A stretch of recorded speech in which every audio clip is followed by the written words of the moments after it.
So my name is Major John Dolan. I'm an active duty Army officer. I've been in the Army for almost 12 years now. Um, I'm a armor officer, mainly cavalry.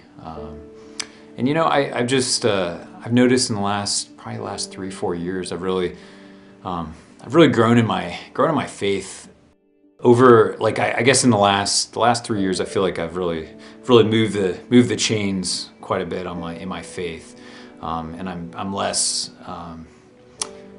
inclined now to sit and watch the game, and I want to get more involved, and I felt led and really called more to get involved in the church, and especially share my story.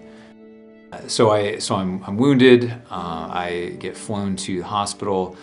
I'd been shot twice, and I undergo surgery, come out of that, and a chaplain comes and visits me. He's the first person I get to meet coming out of surgery.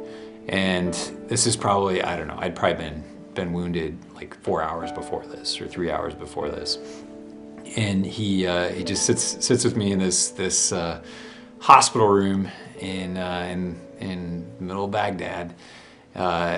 And it's like, hey, I got a cell phone. Would you like to call your family and let them know that you're okay and you know what's happened? And I was like, sure. And of course, my wife, Carissa, is the first person I call, but I'm sitting there thinking about it, and like, all right, how do I call and tell my wife that I've just been shot, but I'm fine, and have her not absolutely freak out? Because I know this is going to be, maybe not the best phone call she's ever going to get. And so I'm like, all right, fine. So I call her and I tell her that I was wounded and that I was coming home for a little while to get, a couple more surgeries and everything. And that was fine, but it was, she took it pretty well, and she burst out crying as soon as we got off the phone. But the story really behind this is that, it's amazing. Like, you go through some tough times in life, and it's amazing how God works through other people and positions people to be there for you. Again, we live in a fallen world. Bad stuff happens, but God's there for you even in that stuff. And we were stationed at Fort Hood in Texas for 5 years. I deployed 3 times out of there, so I clocked about 2.5 years in Iraq. And my wife's family, she's got a big family, but her family visited us a few times, and her mom and one of her sisters visited her a few times. But you look at, out of that 5-year period that we lived there, if they visited a couple of weeks throughout that whole period, what's the probability that when I have to call my wife and tell her I got shot, that her mom and her sister are sitting right there with her, on that day, out of all that time, that God positioned 2 people who she loves tremendously with her to be there with her and comfort her. It's probable. It's not. But it's probably not really very likely. Is it a coincidence? I don't really think so. In the second story I'd tell you, somewhat similar. It was my second tour in Iraq when really nice guy that I had served with was driving through my area of operation, and he was killed instantly in a roadside bomb.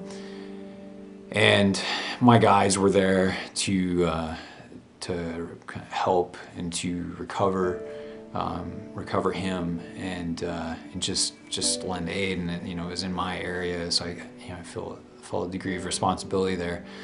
But my brother shoots me an email probably the day after this happened, and he's like, "Hey John, I'm in a Bible study with a girl who just lost her brother in Iraq, and I know there's a lot of people, there's a lot of soldiers out there, so you probably don't really know him, but can you give her and her family just some words of encouragement or something like that, and her name is this." was like, wow. Well, I emailed Mike back and I said, Mike, you know, and hey, there's like 150,000 troops in Iraq at this time. And I was, Mike, I do know him. I'm friends with him. I drank a beer with him as we both headed out as replacements.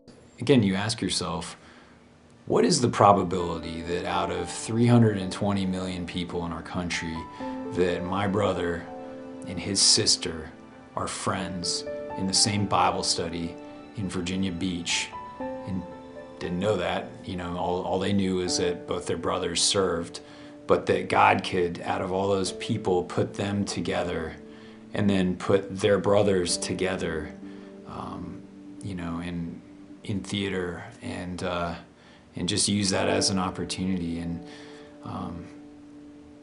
And the probability of that, I don't even want to attempt to calculate, you know, because it's pretty complex. But if that's just coincidence, then I probably need to buy a Powerball ticket or something, because I'm pretty lucky. But the point is, you know, that, and my wife's family, being with her at the time of some tough news for her, that's not coincidence, you know, and that's that goes in that evidence column for me, and that's God taking an interest in our lives, in our, you know, what's going on out of every. I mean, the hairs on your head are numbered, right?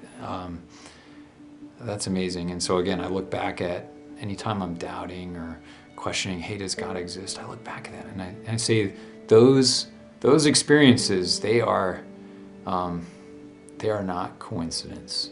I mean, and they're very unlikely, very, very unlikely that just happened, and that there wasn't God's hand working those, working through me, or through my mother-in-law and sister-in-law, or through my brother or that family.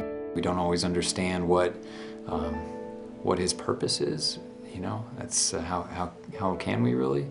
But we know that he loves us, and he uses all sorts of events, you know, even the death of a soldier, maybe to